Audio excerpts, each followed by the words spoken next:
Hi, I'm George Norrie, and welcome to our Coast to Coast AM YouTube channel. Have fun, tell your friends, and share us with everyone.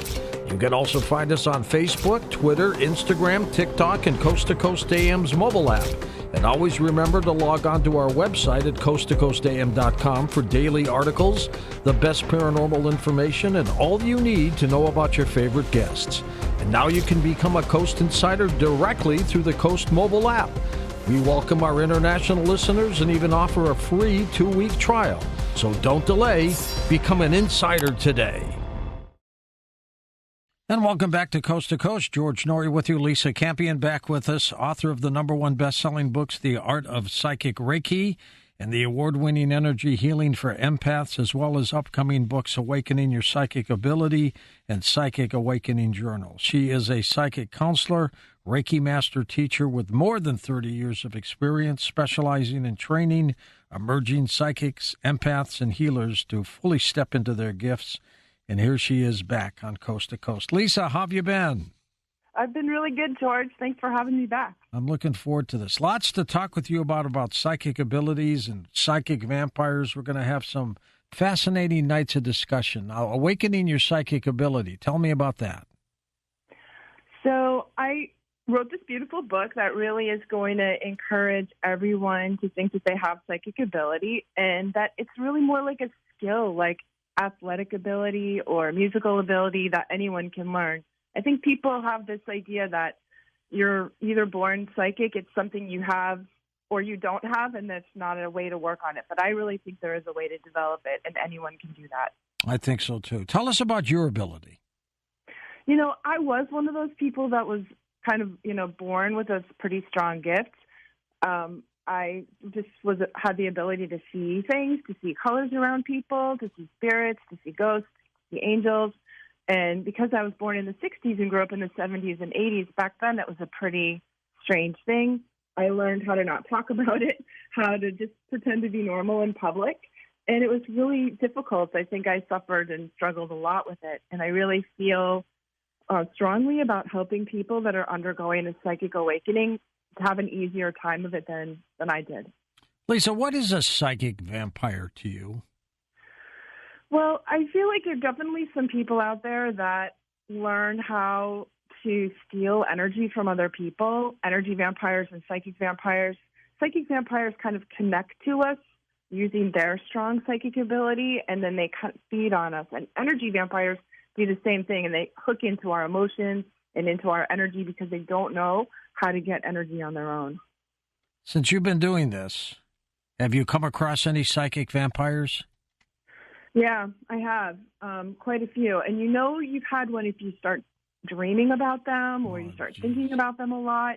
And they're very psychic, and they connect into us in a psychic way and use their psychic ability to try and manipulate us. Sometimes they do it on purpose. Sometimes they don't know they're doing it. But that might happen if happens sometimes in romantic relationships. And if you start thinking about that person or sort of obsessing about that person and they start showing up in your dreams, that's something that you need to deal with. Not all psychic vampires know that they are, do they? No, they really don't always know that they are. Sometimes they're just trying to hustle and get through the day like the rest of us are. And that's how they feed themselves. That's how they get energy, and they don't know they're doing it. But some really do, and that's concerning to me. That's problematic. Years ago, I knew a guy named Andy. He would hang out at the Ritz-Carlton in St. Louis, and he'd sit in the lobby bar, always by himself. And I was there with a group of buddies, and you'd see him every week by himself. And finally, I went up and introduced myself to him. Kind of felt sorry for the guy. And I said, I see you here every weekend. You're always alone. Are you okay? And he said, no, I'm not okay. He said, for some reason, and it was a nice guy. He didn't have any evil about him. But you could feel these weird vibes from this person. I mean, the more you were standing by him, the weaker you felt. Mm-hmm. And I said, well, what's wrong? He says, I don't have any friends. And so we collectively got together, me and a couple other buddies, and tried to talk to him about what psychic vampires were and to tell him to work on it. And in 2 weeks, when we came by there again, he had about 15 people around him. Hmm. He was laughing and gave me a thumbs up. So he did something to fix himself. He must have taken our advice. That's such a beautiful story, George. Thanks for sharing that story. And I think it's changed his life, Lisa. Yeah, sounds like it really did. You know, I feel like psychic vampires, there's a couple of different kinds. There's some kinds that are just needy, like they have, you know, deep emotional needs and they don't know how to get those needs met. And I'm sure we've all been around children, you know, that are in that sort of phase where they feel like they're just really pulling on our energy and dragging on us. And then when we do, you know, people like that can learn how to kind of fill themselves from the inside and then relate to people in a different way. There is a type of energy vampire, psychic vampire called the predatory vampire, and they're really kind of more like psychopathic in nature, and they don't have a lot of investment in changing. And those ones will kind of like use you, chew you up and spit you out and move on to somebody else. But fortunately, that's pretty rare. How do you know you're under psychic attack? You're going to feel, just like you did in that story, George, really exhausted when you're around somebody. Yeah, weak. You might feel it sort of like a tugging or pulling in your solar plexus, or get a headache in the back of your head, like a throbbing occiput kind of headache. Those are really common ways to tell. Can it hurt you? You know, it can. I saw this for a long time when I was, you know, I had my energy healing practice. I worked with this woman who was really sick. She had all kinds of problems. She had, you know, immune system issues. She had sort of these mysterious illnesses that the doctors couldn't find. And I would do Reiki on her and, you know, work with her and do some energy healing, and she would look great. She would leave the session and she would look great. And then she'd come back the next week. It looked like kind of like a deflated balloon. And I could never figure out why. I was actually really afraid she was going to die, George. Like I wasn't sure she was going to make it. And then one day her husband came to pick her up, and he was like in this like blooming house. He was all like rosy cheeked and strong. And I could literally see the energy that pulling out of her and going into him. And I was like, oh my gosh, you know, that's not good. And eventually they broke up. And then she went back into being healthy once she wasn't like literally taking her life force energy anymore. You talk about 4 kinds of energy vampires. What are they? Well, there's the predatory vampire, which we were just talking about. Right. There's a sort of a victim vampire, which may be like the kind that you were talking about. Like they don't really know. They just feel really like disempowered in life. Then there's the situational energy vampire, which can really happen to any of us if we fall on hard times. You know, you lose your job, or a hurricane takes your house, or, you know, You become a temporary psychic vampire. Yeah, and it's not your fault. It's just due to the situation that you're in, you know? And then sometimes really sensitive people, empaths, can also become energy vampires if they're not careful. If you let yourself get so too drained by an energy vampire, you can actually become one yourself. Do you know it? You know, some people do and some people don't. I was so surprised when I wrote my book, Energy Healing for Empaths, that how many people I had contact me and tell me, I think I'm an energy vampire and I don't want to be. Can you help me figure out how, it's kind of like your friend that you were talking about. Can you help me figure out what to do about it? And so some people really know, and other people have no idea. They just can't figure it. It's not on their mind. They're not trying to do it, and they have no idea that they're doing it. Are some people born psychic vampires, or do they develop into one? I think some people are born that way. That would be more like the psychopathic kind. And there's been a lot of research, and, you know, psychologists have done lately on how people become psychopaths, why they are that way. And there's, you know, I guess their brains are sort of different. Their neurological systems are different than the rest of us. So I think it's kind of coded in that way. And some of it's happened. We learn that way. It's something that especially the victim vampires, learn how to get energy and attention from other people by not being able to support themselves. And I feel like the victim vampires can recover and find new ways to be. We're with Lisa Campion. Her website is linked up at coasttocoastam.com. Her latest book is called Awakening Your Psychic Ability. We'll talk about that tonight as well and take your calls later on tonight. These psychic vampires, are they manipulative people? Are they good at what they do? Yeah, the predatory kind absolutely are. They 100% know they're doing it. They're kind of like con artists. They're shapeshifters, and a lot of times, if you've heard a lot about narcissists and narcissistic abuse patterns, they're really like that, and they will choose somebody. They're quite psychic themselves, honestly, George, and they use their psychic ability to target somebody that looks like a good, mark, a good kind of prey. And then they shapeshift into being what you want, saying the right thing. And this, narcissists it's a stage called love bombing, and they kind of use that to sort of set the hook into you. And then they start draining you. Once they've got you hooked, and it can be your time, your attention, your money, the food in your fridge, the gas in your car, all of your resources become their resources, and you're like a human battery. You're like this power source for them that they'll drain, and they'll stick with that until you're out, until you're empty, or until you wise up and stop giving to them, and then they kind of callously move on. They'll just drop you and find somebody else. Who is more apt to be a psychic vampire, a man or a woman? I think I don't think it matters. I've seen it real evenly distributed. Interesting take on all of that. And is this widespread, this situation? I think it's a certain percentage, a small percentage. I think they say psychopaths are like 1% to 2% of the population. But I'm going to say chances are good you've met one, you know what I mean, that you've met a predatory one. Maybe it's your boss at work or, somebody you're related to. It's not always a romantic partner. And I think the victim vampires are a little bit more common. And it's just that person, the victim vampire, they call you up and they want to talk on the phone for an hour, and they only ever talk about themselves. They don't have a minute to spare about, oh, how are you? And they like to complain. They're usually kind of addicted to drama, so they'll complain about the same thing over and over again, but they don't really want to fix their problem because they're kind of getting energy out of the dramas and traumas that they have in their life. And they often create more dramas and traumas because they kind of feed on that actually a little bit. I think that we all know people like that too. Those that know they're psychic vampires, Lisa. Those that know they're psychic vampires, what's the best way to protect yourself against them?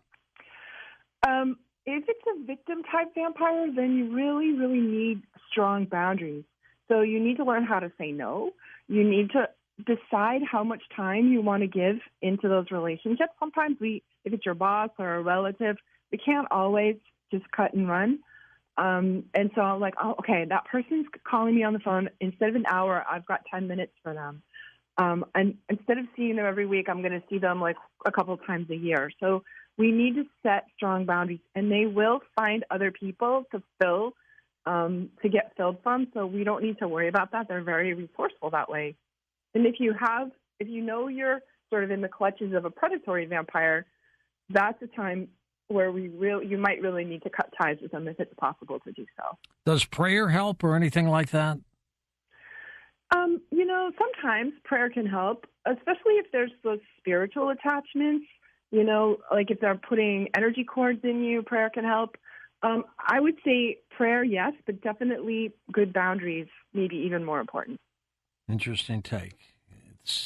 Have you come across many psychic vampires yourself?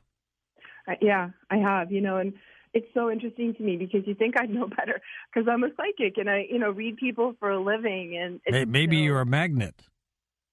Maybe, people who are really sensitive and empathic often are. So as an empath, people have they see the best in everybody. We're like, oh, I can help that person. We have big, compassionate hearts, and it's hard for us to see the bad in people. We just assume everyone's nice, right?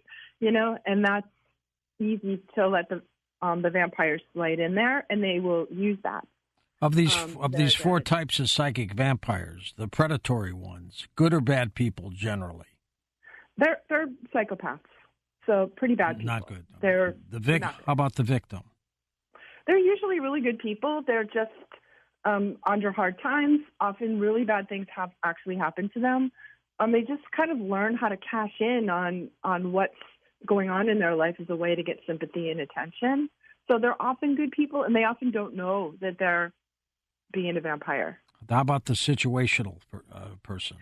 I just think that they often don't know either, and then because it's temporary, like we all fall on hard times, George, right? So I feel like in some ways we need to cut these some slack and hope that as times get better for them, they stop doing that and they go back to not being a vampire. How about the empath? Empaths can be some of the worst energy vampires out there and often don't know they're doing it. So if you are an empath and you're sensitive, it's very, very important to learn how to take care of yourself, how to fill up your own energy tanks, how to, put yourself on your own list so that you're giving from a full tank. And if you're doing that, you're not going to, that's not going to happen to you. Can a psychic vampire who knows they're one fix themselves to no longer be one? I think it takes some work, but yes, for sure. It just takes like some work to learn some empathy, to learn how to think about how other people feel, to learn how to create energy sources for yourself. Maybe this is a time when you want to learn how to meditate, or you take up a yoga practice, or you find something in your life that's going to give you the energy that you're looking for from other people. But I think that it can be done, and it's certainly more common than I thought it would be, that people want to recover from being an energy vampire. Have you ever met anybody who was affected by a psychic vampire who got very, very sick and ill? Yeah, it's really common, especially if you're married to one or you live with one, you're working with one all the time. The longer you're in a relationship, the more likely it is to impact your health. Totally toxic, isn't it? Yeah, it can be really toxic, especially those predatory types. You're not going to come out okay from that relationship, It's going to do damage to you for sure. And if you go into court and say, my husband or my wife is a psychic vampire, I think the judge is going to throw you out. That's right. They're not going to listen to that. But a lot of times those are abusive relationships. And, if you look up, narcissistic abuse, you're going to find a lot of help. There's a whole narcissistic abuse recovery movement. There's a lot of good YouTube videos and books written about it. And if you went into a court and said, my spouse is a narcissist and I've been suffering from narcissistic abuse, they're going to understand that. It's amazing. It truly is. But you think people can fight this situation? I think certainly you can. So you can be empowered. You can learn how to say no. You can set boundaries. You can set energy boundaries. And, if you need to get up and leave that relationship, then that's something that's important to do. Lisa, on your website, what do people see when they get there? I have a lot of resources, free resources for people that think they're an empath. My work is really about training psychics, healers, and empaths to fully step into their gifts, because I think the world needs all the healers it can get. And I have a lot of resources for people. If you want to stop by and say hi, I'd love to hear from you. Let's talk when you were a little girl. How young were you when your psychic abilities kicked in, Lisa? Honestly, I think I was a baby. It's like my very first memory was lying in my crib and being surrounded by all these beings of light that were like glowing and blowing kisses at me. And then my mom opened the door and came into the room and they all disappeared. That's the very first thing I remember. That's fantastic. And you began using it at what age? I started working as a psychic when I was 19. So it's really what I've done my whole life. Literally working? Tell me about that. Yeah, so it was in the 80s, kind of the dawn of the new age, and it was the first time that I was able to get training and get a psychic teacher, and I started seeing clients when I was 19 years old. What does the media portray psychics to be? I think there's some good and there's some bad there. Like, I'm really grateful to the media for opening up this topic, because when I was a kid, there were no psychics on TV, no radio shows like this. No paranormal, things you could watch. And so it just made me feel more isolated. And I'm so glad that the media is talking about it, sort of normalizing what it's, like to have paranormal experiences yourself or to be psychic. And sometimes I think they skew things to a little bit more of the horror side of things. Like, it's not always scary. It's actually way more normal. I think we have this idea from watching horror movies of psychics as being stalked by horrifying ghosts that are out to get you, and really psychic experiences are much calmer. They're much more woven into our everyday life. It's often quite helpful.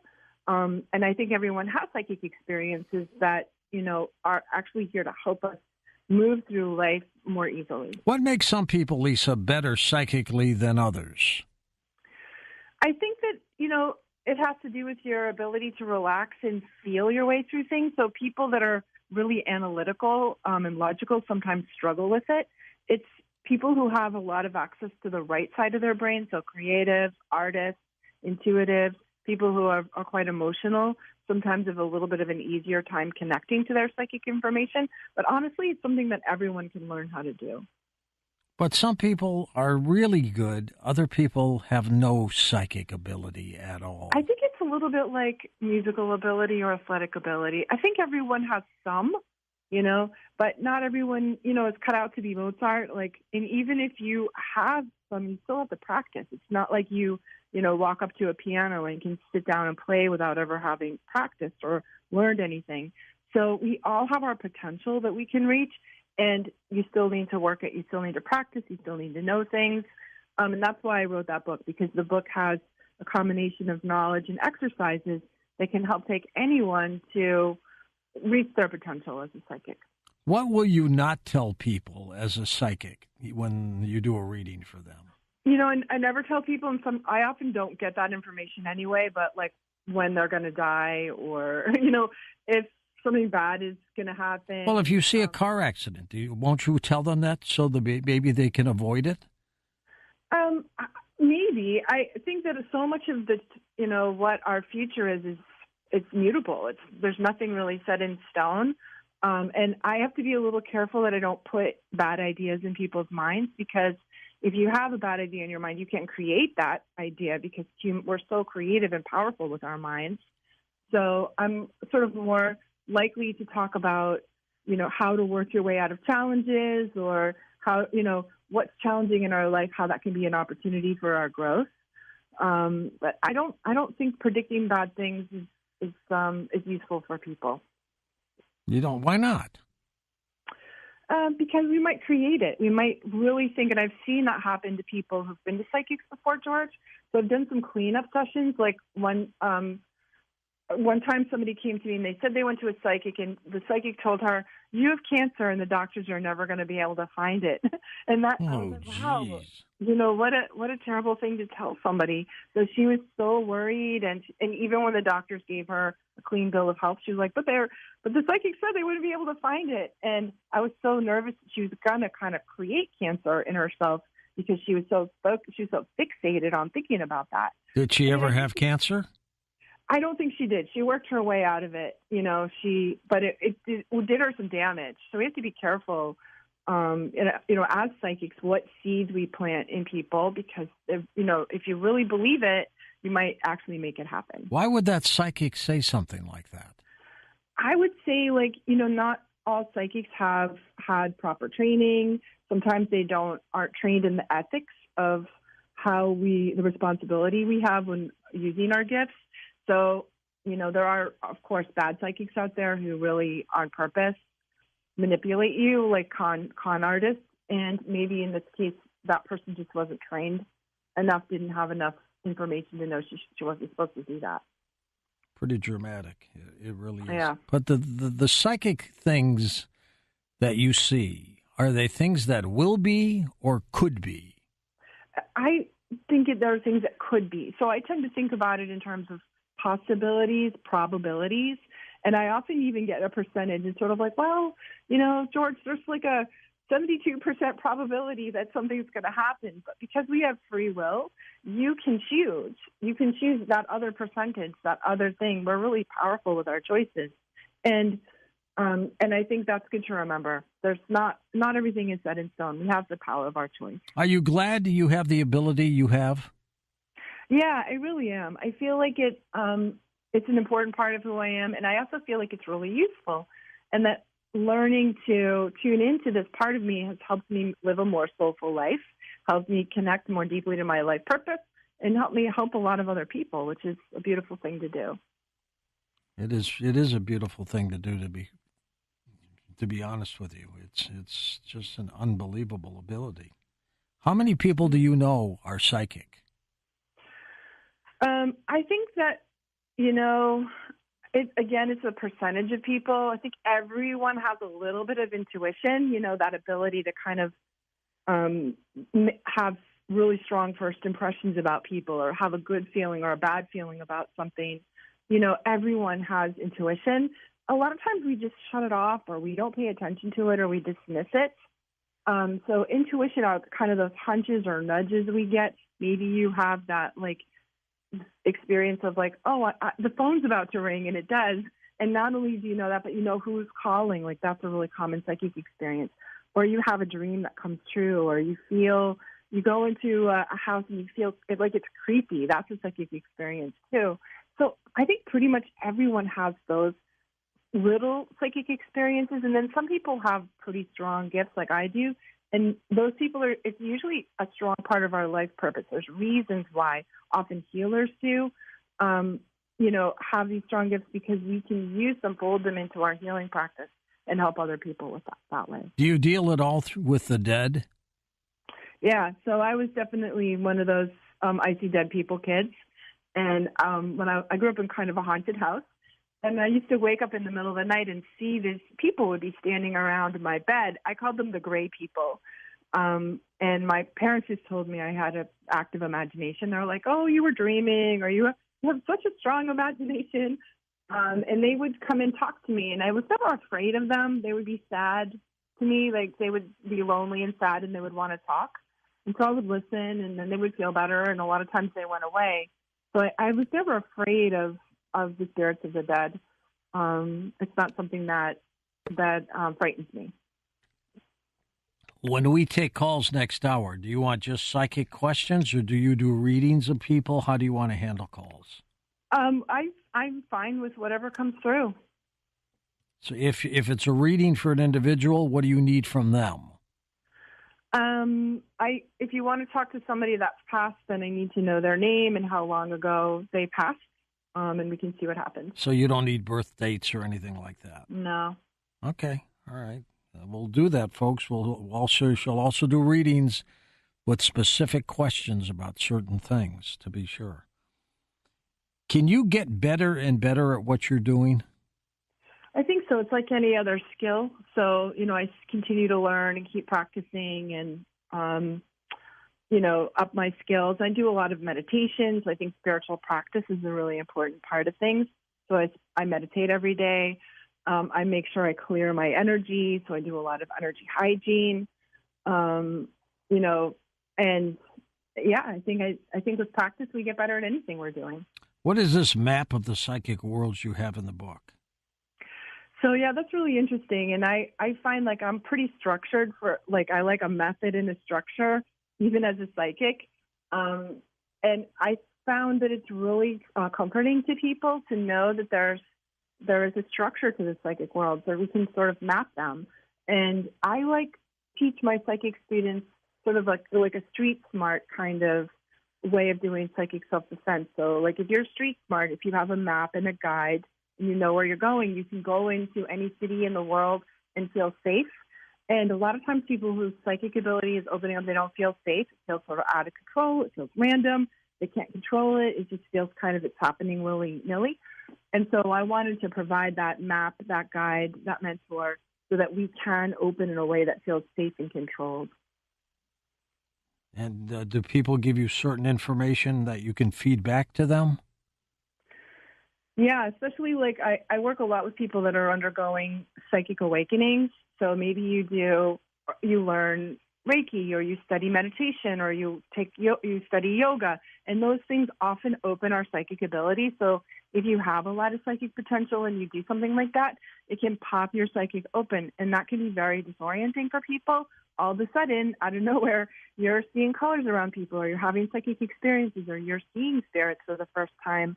And if you don't have help, like what I offer in my book, that can be very frightening or disorienting. People have a lot of fear around their psychic abilities.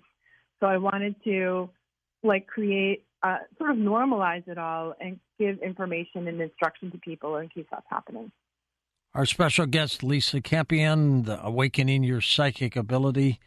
Where did you get your abilities from? Your parents? Where did it come from? I think that it's definitely in my family.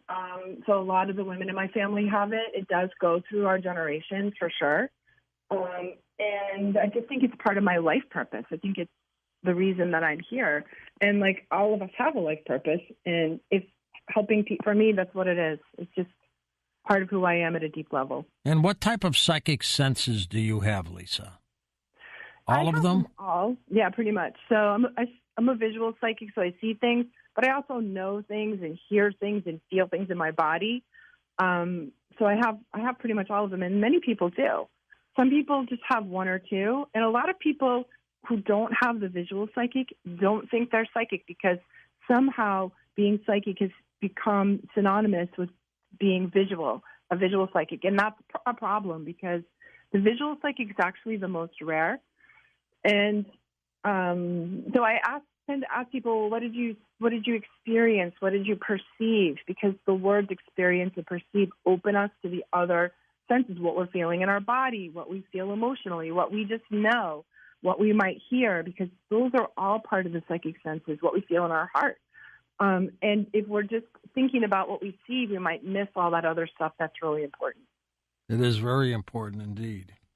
What do you do with people who are skeptical about your abilities? What do you do with them? I respect skeptics, George, because I feel skeptics are usually highly intelligent people that just need to experience things for themselves.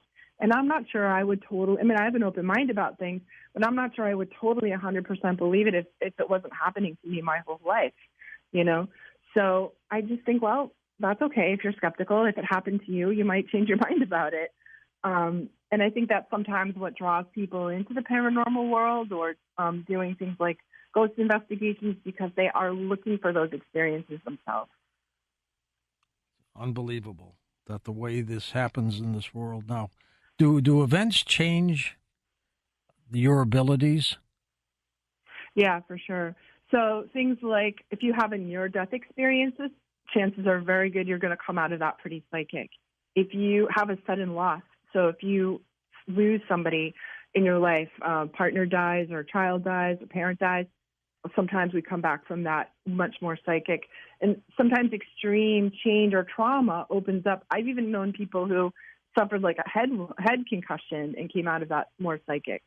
So it feels like if we have a little bit of a brush with death, we come out of that experience with these gifts opened up.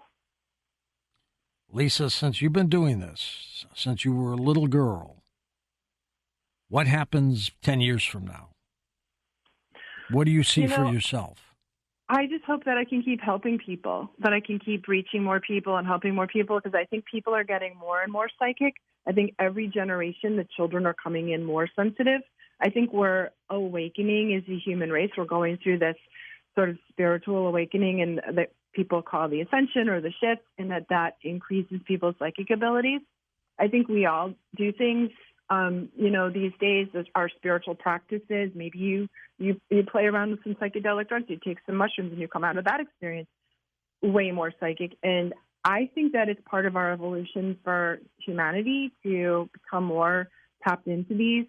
And I think that's going to be very helpful in our journey forward. And my hope is to help people navigate that. What are your spirit guides? I have a bunch of them. So I mostly work with the Ascended Masters. And I find them to be, everyone has different kinds of spirit guides that are with us all the time. I also work with some angels, especially when I'm doing healing work. But maybe you have relatives that are around you as your spirit guides. Maybe you have power animals. Some people really resonate with those, or earth spirits. We all have sort of a team. To me, it looks like a committee. that are assisting us. And there are certain rules that they have to follow, like they can't always interfere with our, with our free will. They have to. I think about them as like that person you can call to get help or to get a hint or like to show you the way forward. But they're not going to live our life for us. They're not going to disempower us by impinging on our free will or taking our lessons away from us. They're more like a cheering squad that's going to help us maybe see things in a new way and find a different pathway. Are you like a medium as well? It's not my specialty, George, but I do it because it's something that, my clients need and want. So mediums are psychics that specialize in talking to dead people. My psychic gifts are more general. So I tend to read the level of the soul, like what's going on for you at the deepest level. That's what my psychic gifts are.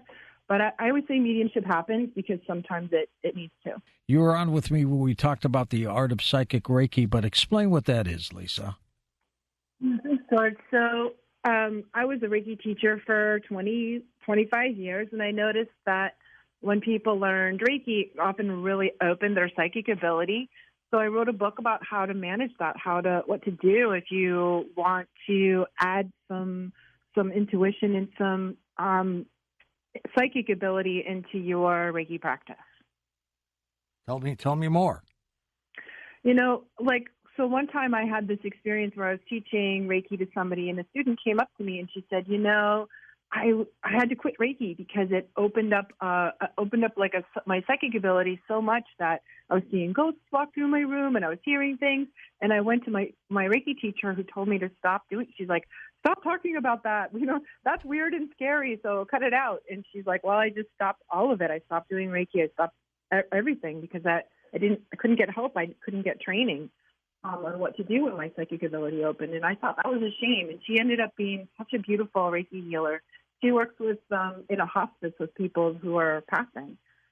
So it's really useful for her to be able to talk to spirits and to, help people transition over. So I wrote the book really for her and for people like her that are undergoing these psychic openings when they start learning Reiki. All right. Well, let us go to the calls. You ready? And just see how you can help people. Let's start with Mark in Yosemite, west of the Rockies. Welcome to the show. Hey, Mark. How are you? I'm doing great, thank you. How are you, George? Everything's good. You're on with Lisa. What would you like? A general reading, if you could, if you can pick up on me. Do you have a question? It's really good that you have a question about something. Okay. Question about myself. I hate to be selfish here, but... Go ahead. I was hoping she'd pick up on it. Well, I've got pretty good psychic ability myself. I've not refined it, but when I don't think about it and it comes naturally, I'm usually spot on. That sounds good. So I feel like you could really help yourself out by connecting with your spirit guides. I think that being outside in nature is a really good way for you to connect deeply with your spirit guides, and that your spirit guides are often part of the natural world. So that's where you're going to find them. And there's a couple of ascended masters that are working with you to help you open your psychic ability. And sometimes you just open your mouth and say things to people that are really, really helpful and beautiful for the people to hear that. So your spirit guides are asking permission for you to be an instrument for them. So that's going to happen a lot more in your future. Does that help, Mark? You there? Yes. Does that help you? Yes, that did help. I mean, she's spot on there. I do got voices coming, intuition voices coming, leading, guiding, working through my hands. I am an instrument of their use. Now, when you're just giving this reading, Lisa, what are you feeling? I feel like I'm hearing my guides speak directly to me. It's kind of like a channeling, really, George. So I just sort of I never know what I'm going to say. I open my mouth and they speak through me, and they were really excited to deliver this message directly to Mark because I just feel like he's a special person and here for a really specific reason to help other people, and that they want to encourage and support him. Let's go next to Chris in Milwaukee on the wild card line. Hey, Chris, thanks for calling. Oh, thanks for taking my call, George. Sure. What can we do for you?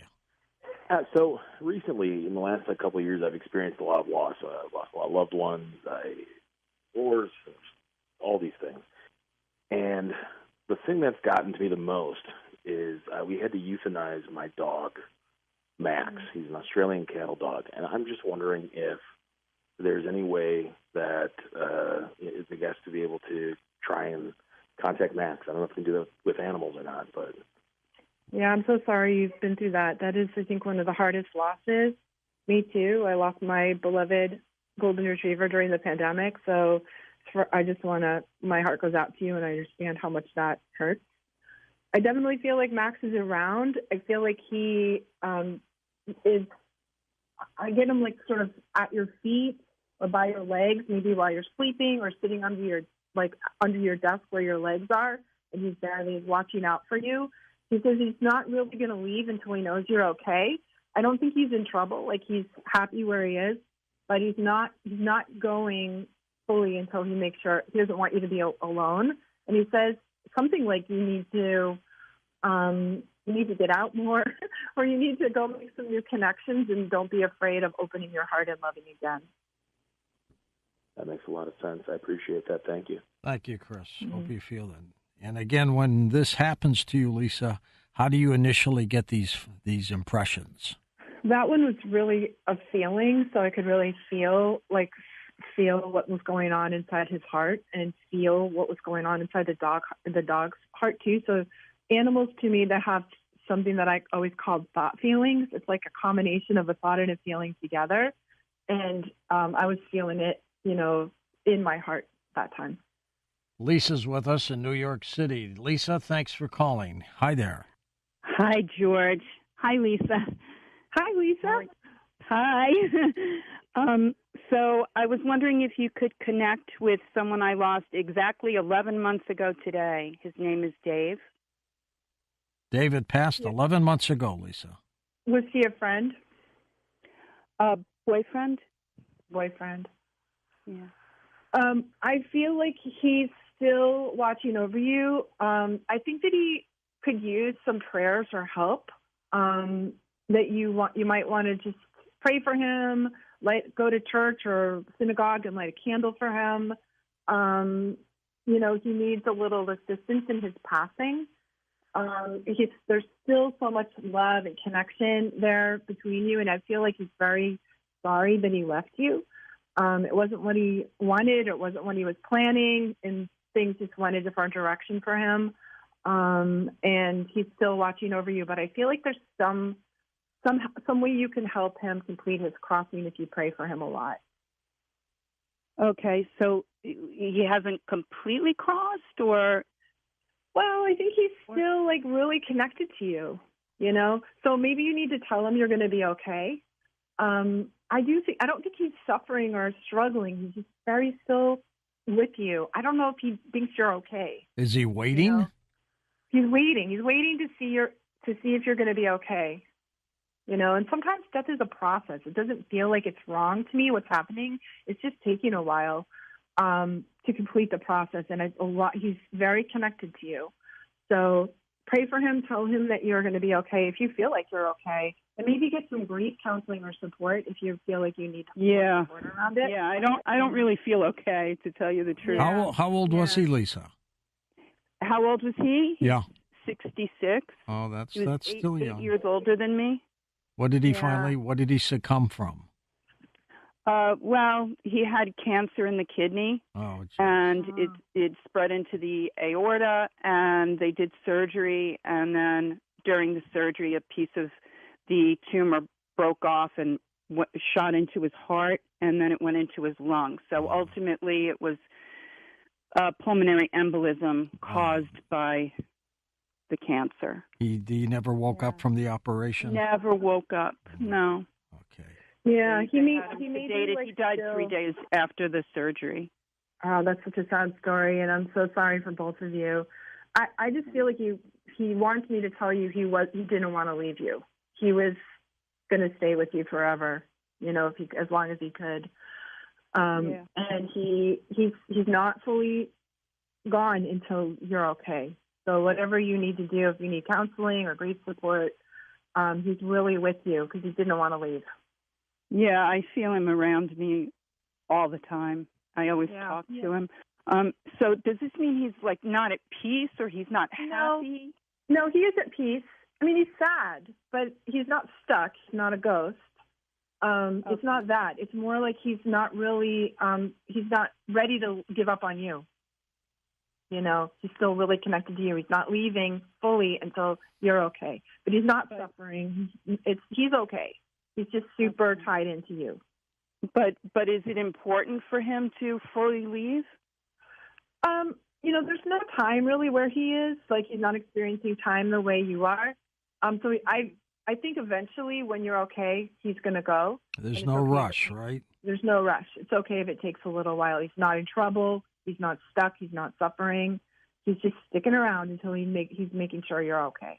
Because I feel like the only thing that is helping me get through is that I do feel him around a lot. Yeah. So he's not leaving until he's not leaving. Okay. He knows if he leaves, that's going to be hard for you. So that's why he's still here, and it's okay. It's not a problem for him. He's happy to stay as long as you need him. Okay. All right, Lisa, feel free to stay in touch with us too, okay? Okay, thank you, George. Sorry for your loss. That's really rough. Very welcome. And your compassion shows through too, Lisa. That's important. That is very important. It's not easy, is it? No, but it is beautiful. I think to help people who need help like this. It's very healing for me to do it. Next up, let's go to Josephine, first-time caller in San Pedro, California. Hello, Josephine. Welcome. Hello. Hi. How can we help you, Jose?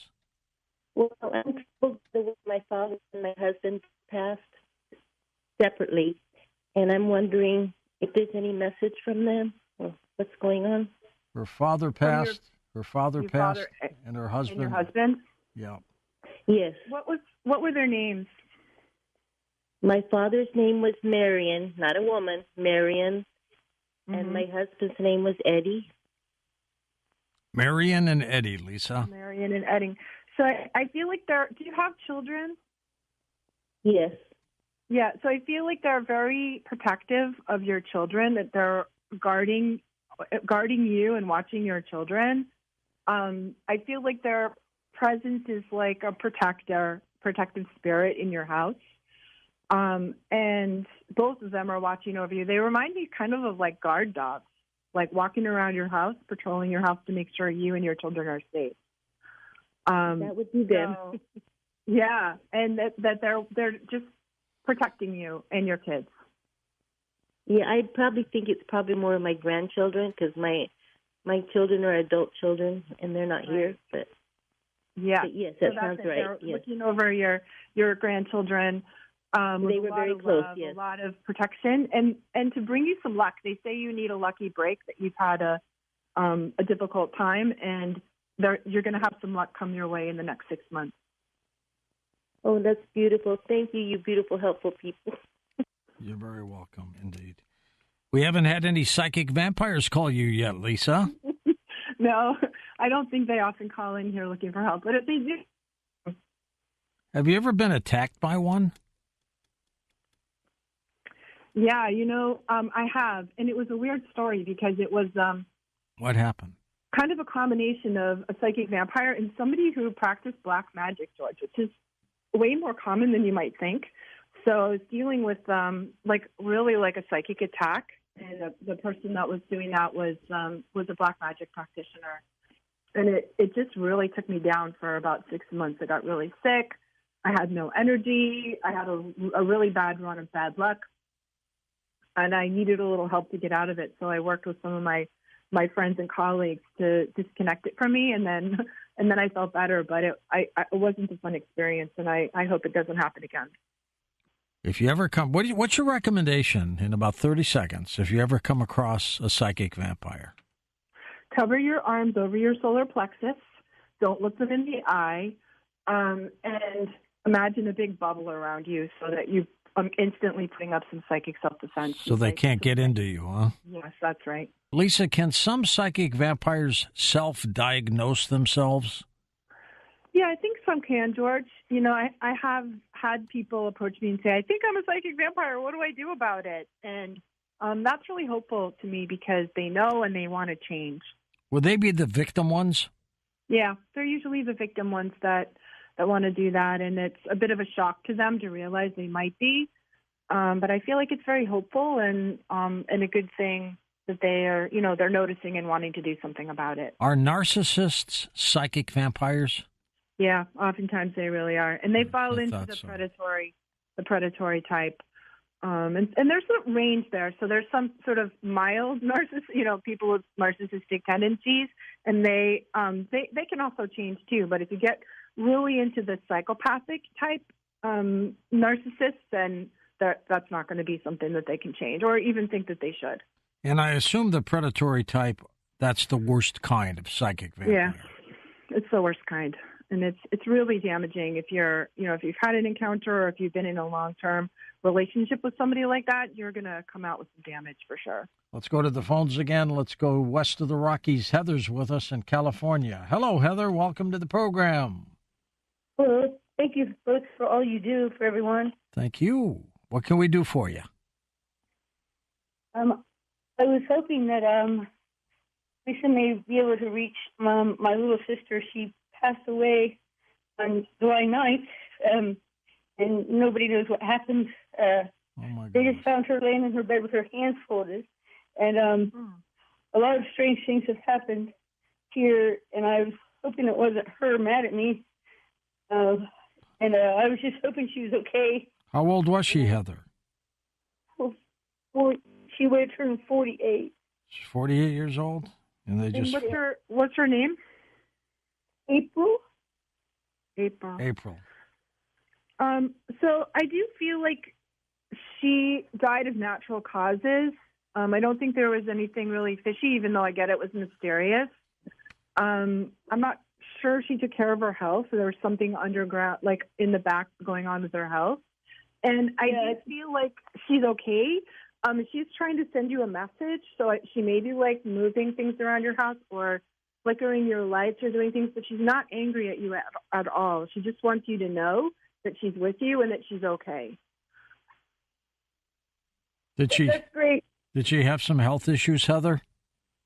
Yes, she did. She had quite a few for her age, blood pressure and a lot of things. And her and I didn't really see eye to eye on a lot of things, and I had her blocked, unfortunately, since May, so I had not spoke to her since May, and it's just really a regretful thing. If I could give anybody advice, don't block somebody who you might never get to speak to again. Yeah, well, I understand that. Any parting words, Lisa? She forgives you. She wants you to know she forgives you, and she's not holding anything against you. All is forgiven, and she knows that underneath everything, you guys love each other, and that's what you should remember. Lisa, do those who have passed on sometimes have emotion? They often do, yeah. They often feel regret or sadness or sometimes just joy. It sort of depends on, if you live like a life. So I sort of love the advice that Heather said at the end there, like, make sure you tell people you love them and, as you go. I think if we live happy, joyful lives and, lives where we have a lot of faith, we cross over pretty easy. But if we have unfinished business here, sometimes it can be a rocky. And as soon as we pass over, it often gets easier. We sort of lighten up some of the things we were holding on to. But I think that, the best thing we can do is live a life of joy and say everything you need to say as much as you can. When that day comes that you pass over, what does a psychic do on the other side? I think it's the same for all of us. I feel like we get met by our spirit guides. We get met by our loved ones who have gone before us. I feel like they help us through that transition process. I think that transition is, scary for us as we're making that journey. And as soon as we get there, we're just filled with light, filled with joy. All of, we're with our angels and our loved ones, and I feel like, there's a big party going on over for us most of the time. And then we get some opportunity to kind of look back on our life and review it and really let the lessons sink in deeply. Let's go to Madonna in New York on the wild card line. Hi, Madonna. You're not the singer, though, right? No, I'm not. Hi, George. Hi. 3.5 years I'm listening to you. Fantastic. Hi, Lisa. You're really sincere. How are you? Hi, Madonna. I'm really good, thanks. Okay. My father, where is he? He's always popping in and out and all. He's gone since 2009, but it's been a little too quiet. What's his name? However, What's his name, Madonna? Transferring into another house. And I know he's itchy about it. His name is Christopher, but they called him Christy. Christy, and what's your question?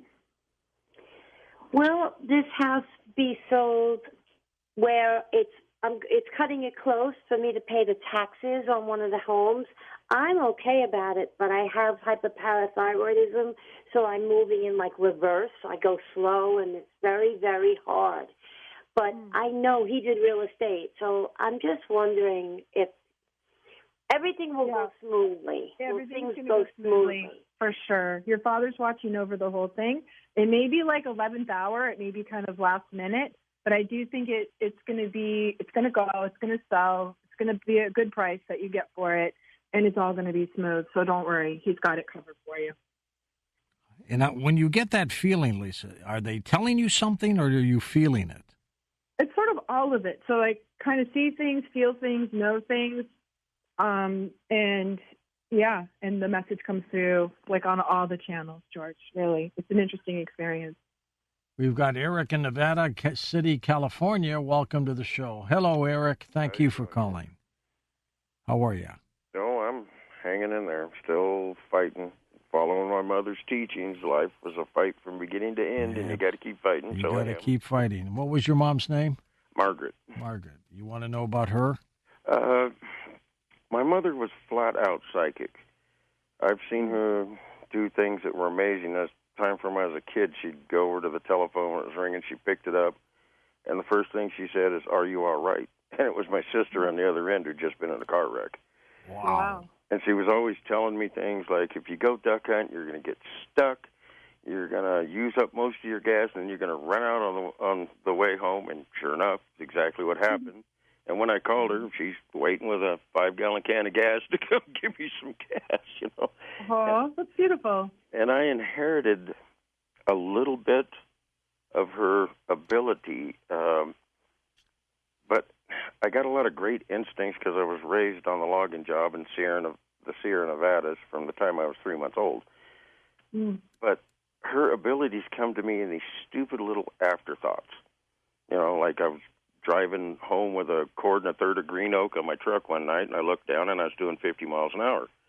And I thought, man, if I blow a tire now, I'm dead meat. And I slowed down to 35, and the tire blew. You know? And I still barely kept the truck under control. Right. I really need to learn how to tap into this gift or curse, if you want to look at it that way. Sometimes it is. More than what I am. I follow my instincts more than anything, and I'm not really sure how to use this. Like I say, it just comes in stupid afterthoughts. What are your thoughts, Lisa? Well, I think that you can learn. You know, there's a lot in the book that I just wrote, Awakening Your Psychic Abilities. There's a lot of exercises you can do. So you've got a ton of potential here, but you're going to need to study, to train, to learn some things. I would say take time every day to do some quiet time, to do some meditation. And one of the best things you can do is start what I call a psychic journal, which would be writing down all of the psychic experiences you have, all those little hunches and nudges, any dreams you can remember. Start writing them all down, because that will help you remember them, help you bring them into focus. And whatever we pay attention to gets stronger and better. So I think if you do a little bit of meditation and starting the psychic journal, you're going to improve. And also read my book, because there's a lot of great tools, techniques, and real things you can really practice that are going to help you. You have a fantastic gift, and I'd love to see you develop it. How long should it take people to develop their psychic abilities, generally?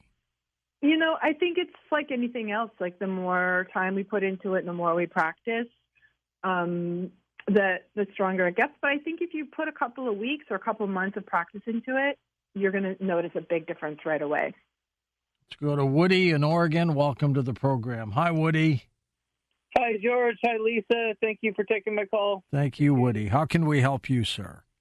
Okay, well, so my wife and children moved to upstate New York a year ago, a little over a year ago, and I tried to move back. I'm a gold miner. I didn't really move back to Oregon. I came back to Oregon to buy a gold mine, and I was here for about a month, and my wife told me to not come back. And so recently she told me that she was going to move back to Oregon, that she couldn't afford to live in upstate New York. And I guess I'm asking if she's telling me the truth. What's her name, Woody? If you want to. Her name's Kathy. Kathy, okay. Is Kathy moving back, Lisa? What do you think? I feel like the situation is really complicated, Woody, and I don't know if there's a third party involved here. If your wife has somebody else in her life at the moment. But I feel like you really need to have a very honest conversation with her. I think it could work. I think it could happen. I think she misses you and loves you and would like to have the family back together.